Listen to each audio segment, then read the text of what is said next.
अस्सलाम वालेकुम, मेरा नाम है चासेफ हाशमी और ये है Changan ओशान X7 future sense 2025 model. ये गाड़ी ब्रांड न्यू है और फेसलिफ्ट वाला वर्जन है। फेसलिफ्ट में इस गाड़ी की बहुत सारी रिफाइनमेंट्स की गई हैं। इस तरह से एक तो इसकी ग्रिल चेंज कर दी गई है, इसके रिम्स नए हैं और उसके अलावा अंदर भी कुछ चेंजेस की गई हैं और पुरानी X7 में जो शॉर्टकमिंग्स थी इसमें वो सारी पूरी कर दी गई हैं। अब फ्यूचर सेंस 7 सीटर आती है, पहले 5 सीटर थी। रिम्स के बेहतर कर दिए गए हैं। इंटीरियर इसका पहले आइवरी था जो कि बहुत गंदा हो जाता था, तो इसको भी ब्राउन कर दिया गया है और हर चीज़ रिफाइन कर दी गई है। क्या क्या चीज़ें रिफाइन हुई है एक्जैक्टली मैं कवर करूँगा आगे जाके। फिलहाल अगर बात की जाए सबसे फर्स्ट चीज़ की तो वो है इस गाड़ी की प्राइस। इसकी डिमांड 94 लाख है और ये साइकिल मोटरस्पोर्ट के पास रेडी अवेलेबल है। अगर आपने इसके बारे में कोई इन्फॉर्मेशन लेनी है तो आप दिए गए नंबर पर कॉल कर सकते हैं या फिर आप साइकिल मोटरस्पोर्ट को विजिट कर सकते हैं जो कि रावलपिंडी में DH2 के गेट 1 के ऑपोजिट लोकेटेड है। हमारी एक और ब्रांच भी है रावलपिंडी मरी रोड पे। अब इस गाड़ी के बारे में एक और बेस्ट चीज़ ये है कि इसकी प्राइस वही रखी गई है जो कि पहले थी। गवर्नमेंट ने जो टैक्सेस लगाए हैं उससे इसकी प्राइस बढ़ाई नहीं गई, कंपनी ने इस टैक्स को अपने पास एडजस्ट किया है, तो ये मेरे ख्याल से एक अच्छी चीज़ है। कस्टमर पर इसी ट्रांसफर नहीं की गई। खैर overall it's a great SUV and today I am going to review it.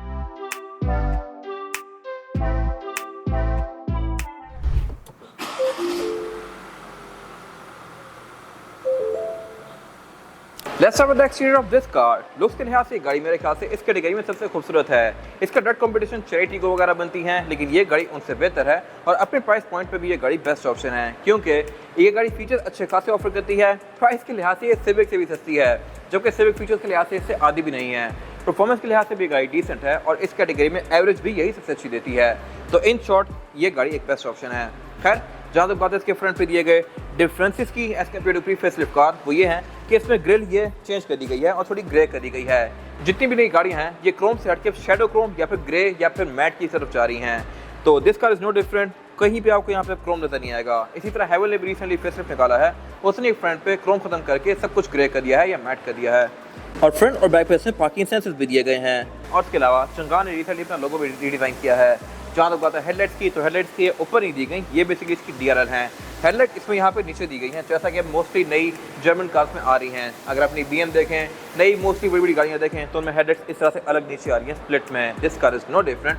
और इसके अलावा इसके फ्रंट से जो रेड वाली फ्रिल्स थी वो पूरी बॉडी से आउट लगती थी जो कि यहाँ पे दी होती थी, वो भी खत्म करके इनको सिल्वर कर दिया गया है। बाकी इसमें हेडलाइट्स ऑटोमेटिक हैं और बाकी इसके अलावा यहाँ कुछ खास है नहीं। और जहाँ तक बात है इस गाड़ी की साइड प्रोफाइल की, तो ये भी पूरी ही गाड़ी की तरह काफ़ी स्टाइलिश है। रिम्स के फेस में डिज़ाइन कर दिए गए हैं, एग्जैक्ट स्पेक्स में कवर करूँगा आगे जाके। और इसके अलावा ये गाड़ी क्योंकि कॉम्पैक्ट SUV है तो इसमें ये और फ्रंट्स भी दिए गए हैं मैट फिनिश में, जो कि ब्लैक में तो ब्लैक आउट ही हो गए हैं लेकिन और कलर में ये नजर आते हैं। तो जहाँ तक बात है फीचर्स की, तो इसके साइड मिरर रिट्रैक्टेबल हैं, एडजस्टेबल हैं, इनमें ऑटो वाला फीचर भी आता है। नीचे यहाँ पे ये मिरर्स दिए गए हैं जो कि आपको इस गाड़ी का 360 डिग्री व्यू देंगे और ये साइड मिरर्स हीटेड भी हैं।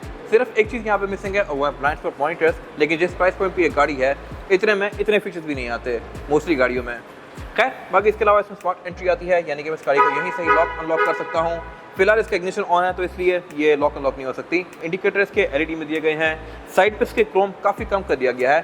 पहले इसमें अजीबोगरीब फ्रिल्स थी, यहाँ पे नीचे रेड कलर की फ्रिल दी गई होती थी जिसकी खास लुक बनती नहीं थी और वो यहाँ से रिमूव कर दी गई है। साइज के लिहाज से इसका वैसे कंपटीशन हैवल वगैरह भी बनती हैं, लेकिन वो प्राइस के लिहाज से इससे ऊपर हैं और इसके अलावा फीचर्स के लिहाज से भी थोड़ी ज़्यादा इक्विप्ड हैं HEV वगैरह।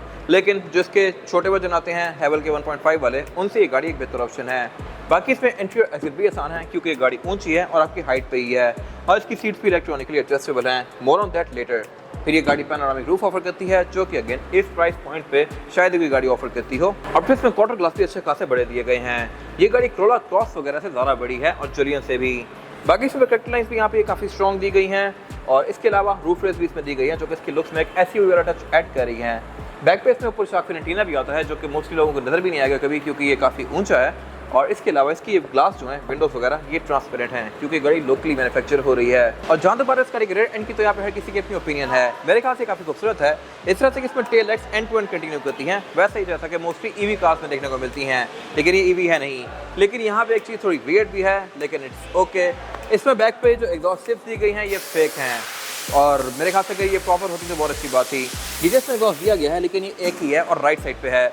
वैसे इट्स ओके इसलिए क्योंकि ये चीज़ मर्सिडीज भी करता है, C क्लास में भी E क्लास में भी। E200 देखें अगर आप 2020-21 वाली या 22 वाली भी, तो उसमें भी बैक पे फेक एग्जॉस्ट आते हैं। I am not sure why.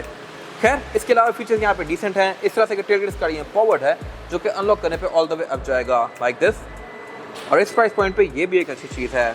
बाकी इसकी ट्रंक कैपेसिटी भी डिसेंट है। अगर सीट्स फोल्डेड हो, सीट्स को अनफोल्ड करके आप यहाँ पे 2 लोग भी उठा सकते हैं और ये गाड़ी एक प्रॉपर 7 सीटर है, जबकि हैवल S6 HEV भी 7 सीटर नहीं आती। तो वैसे ये सीट बहुत ज़्यादा यूज़ होती नहीं है और ना ही बहुत ज़्यादा स्पेशियस हैं, लेकिन जब आपको चाहिए हो तो यहाँ पे आप लोग बिठा सकते हैं। बाकी इसमें फिर नीचे टूल किट दी गई है। स्पेयर टायर इसमें नहीं आता क्योंकि ऑब्वियसली इसमें थर्ड रो सीट्स हैं और ना ही इसके नीचे की खास जगह है। बाकी इसकी टेलगेट की हाइट को भी आप एडजस्ट कर सकते हैं, इस पर ऑलरेडी गाइड्स मैंने बनाई हुई हैं। और इसके अलावा बाकी बैक पे ये गाड़ी वाइपर ऑफर करती है। पार्किंग सेंसर्स इसमें यहाँ पे दिए गए हैं। ऊपर इसमें स्पॉइलर दिया गया है जिसमें ब्रेक लैंप है सिंपल सा। और अब अगर बात कीजिए इस गाड़ी के इंटीरियर की, तो जैसा कि मैंने बताया था इसके इंटीरियर की कलर टोन भी अब चेंज कर दी गई है। ये ब्राउन है और ये ब्राउन काफ़ी प्रीमियम है, इस तरह से कि यही कलर आपको लेक्सस वगैरह में देखने को मिलता है। और इसके अलावा ये कलर ज़्यादा गंदा भी नहीं होता। पहले वाला इसके इंटीरियर प्योर वाइट था और वो प्योर वाइट वाला इंटीरियर इवन शोरूम पे खड़ी हुई गाड़ियों का भी गंदा हुआ था। इसमें वो इशू कम होगा कंपैरेटिवली और इसको साफ करना भी आसान है। और इसके अलावा जहाँ तक बात स्टीयरिंग व्हील की, तो ये भी इसका लुक्स के लिहाज से इंप्रूव किया गया है। एक तो इस पर लोगो ये चंगान का नया वाला है और इसके अलावा ये स्टीयरिंग व्हील है तो मल्टीमीडिया वाला, लेकिन इसके बटन अब चेंज कर दिए गए हैं। ये मेरे ख्याल से ज़्यादा प्रीमियम है ये बॉटम कट लेदर स्टिच्ड। और इसके अलावा जहाँ तक बात है मीटर की, तो ये इसका पूरी स्क्रीन है, लेकिन इसके एनिमेशन भी अब काफ़ी इंप्रूव कर दी गई हैं। यहाँ पे एक गाड़ी आपको स्पीड, ट्रिप्स, एवरेज किलोमीटर पर लीटर, आउटसाइड टेम्परेचर, गाड़ी की स्टैट्स ये सब शो करवाएगी, लेकिन ग्राफिक्स मेरे ख्याल से इसके पहले से बहुत ज़्यादा बेहतर कर दिए गए हैं। फिर मीटर की हाउसिंग भी इसकी लुक्स के लिहाज से खूबसूरत है, लेकिन यह है चीप प्लास्टिक की फिनिश की, जो कि मेरे ख्याल से बेहतर हो सकती थी।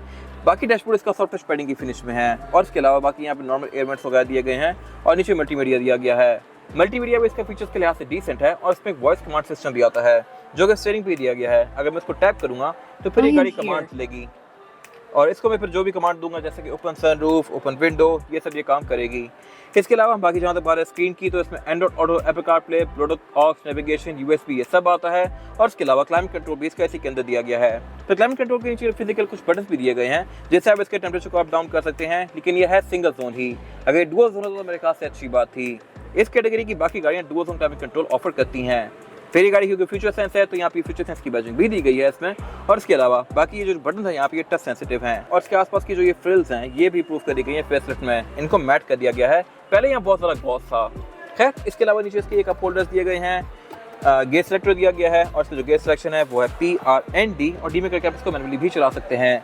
ट्रांसमिशन इसमें DCT है और इसका एक्सपीरियंस काफ़ी डिफरेंट है, इस तरह से कि अगर ये गाड़ी कहीं डी में खड़ी हुई है और उतराई है तो ये गाड़ी पीछे जाना शुरू हो जाएगी, जबकि मोस्टली ऑटोमेटिक गाड़ियाँ पीछे नहीं जाती। फिर इसके अलावा इसकी ओवरऑल फील थोड़ी सी डिफरेंट है as compare to arm transmission, लेकिन ये थोड़ी हाई परफॉर्मेंस होती है।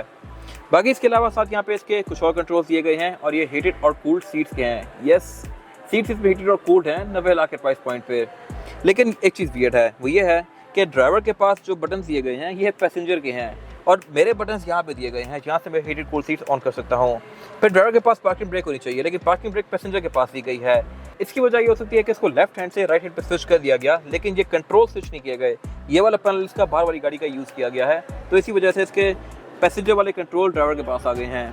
खैर इसके अलावा पार्किंग ब्रेक इसमें इलेक्ट्रॉनिक है, ऑटो होल्ड भी इसमें आता है, सेंटर कंसोल भी इसका स्पेस के लिहाज से ठीक है और यहाँ पे पावर आउटलेट्स दिए गए हैं। इसके अलावा जहाँ तक वाले सीट्स की, तो ये इसकी जैसा कि मैंने बताया परफोरेटेड हैं, हीटेड कूल्ड हैं, इलेक्ट्रॉनिक हैं और ये लेदर की फिनिश में हैं। फिर इसके अलावा सेम लेदर इसका डोर्स के अंदर भी कंटिन्यू किया गया है। इनमें ये एक ओशन वेव डिज़ाइन दिया गया है और इसके अलावा इसकी विंडोज जो है ये चारों ही सिंगल टैप वाली हैं, जो कि अगेन मेरे ख्याल से एक अच्छी चीज़ है। साइड मिरर इसके रिट्रैक्टेबल हैं, रूफ लाइनर इसका ये बेज है और इसमें पैनोरामिक रूफ दी गई है जिसको आप ओपन क्लोज इस तरह से कर सकते हैं। ये अगेन एक अच्छी चीज़ है इस कैटेगरी के लिहाज से। और अब अगर बात की जाए पैसेंजर्स की सीटिंग कैपेसिटी की, तो ये भी बैक पे डिसेंट है। लेग रूम भी यहाँ पे अच्छा है और हेड रूम भी, डिस्पाइट बीइंग द फैक्ट ये गाड़ी 7 सीटर है। बैक पे इसमें सीट्स एडजस्ट की गई हैं, लेकिन स्टिल यहाँ पे कैपेसिटी डिसेंट है। इसमें फिर सेंटर कंसोल भी आता है, जो कि अगेन इस कैटेगरी की मोस्टली गाड़ियाँ ऑफर नहीं करती। इसमें 2 कप होल्डर्स भी दिए गए हैं। सीट्स इसकी वाली एडजस्टेबल हैं और इसके अलावा ये भी परफोरेटेड हैं, बट यहाँ पे कोई हीटेड या कूल वाला फीचर नहीं दिया गया। हेडरेस्ट इसमें बैक पे 3 दिए गए हैं, सीट बेल्ट्स आती हैं इसमें, रेयर बेंचेस आप अपनी मर्जी के हिसाब से एडजस्ट कर सकते हैं और ये फोल्डेबल भी हैं। फिर इसके अलावा मेंटीज के नाम पे इसमें रेयर पैसेंजर्स के लिए एयर वेंट्स भी दिए गए हैं, पावर आउटलेट भी दिए गए हैं, स्पीकर्स भी बैक पे आते हैं और इसके अलावा पैनोरामिक रूफ भी दी गई है।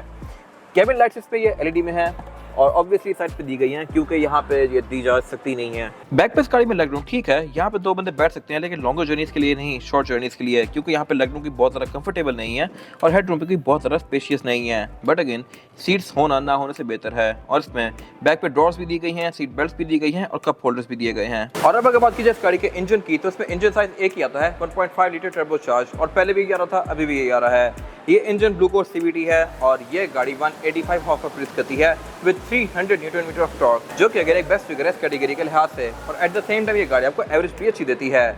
इस कैटेगरी में सबसे अच्छी एवरेज AC की है और ये तकरीबन आपको 10-11 तक की एवरेज दे सकती है डिपेंडिंग अपॉन ड्राइविंग पैटर्न, जो कि स्पोर्टेज से भी बेहतर है। फिर ये इंजन है भी काफ़ी पावरफुल और इसके अलावा इसमें इंसुलेशन भी प्रॉपर दी गई है, हर चीज़ इसमें वेल कवर्ड है। इंजन भी इसका वेल सॉर्टेड है, लेकिन इंजन भी इसका है अच्छा खासा बड़ा, इंजन छोटू सा है क्योंकि ये है 15 cc, बट स्टिल ये एक डिसेंट गाड़ी है परफॉर्मेंस के लिहाज से। फिर ये गाड़ी पाकिस्तान में बहुत ज़्यादा स्ट्रॉन्ग हो गई है मार्केट के लिहाज से, तो इसके पार्ट्स भी आपको इजीली मिल जाते हैं थोड़े महंगे लेकिन अवेलेबल हैं। और बाकी इसमें फिर ABS, traction control, drive mode ये सब आते हैं जो कि इसकी राइड को बेहतर बनाते हैं। बोनट इसमें स्टैंड से ओपन होता है, जो कि मेरे ख्याल से अगर हाइड्रोलिक से ओपन होता तो बहुत बेहतर था। और अब अगर बात कीजिए इसके टायर साइज़ की, तो इसमें टायर साइज़ जो है ये है 225, 55 और 19 इंचेस का रिम इस कैटेगरी में शायद ही कोई गाड़ी ऑफर करती हो, क्योंकि अच्छा खासा मैसिव रिम होता है। और प्राडो में भी ये TXL में आता है, TS में नहीं आता। फिर ये रिम अब लुक्स के लिहाज से भी खूबसूरत है और इसके अलावा टायर्स गाड़ी में GT कम्फर्ट है, जो कि है तो चाइनीज़, लेकिन ड्राइव के लिहाज से ये अच्छा है। ये आपको 40-50 किलोमीटर तक एक अच्छी राइड प्रोवाइड करेगा।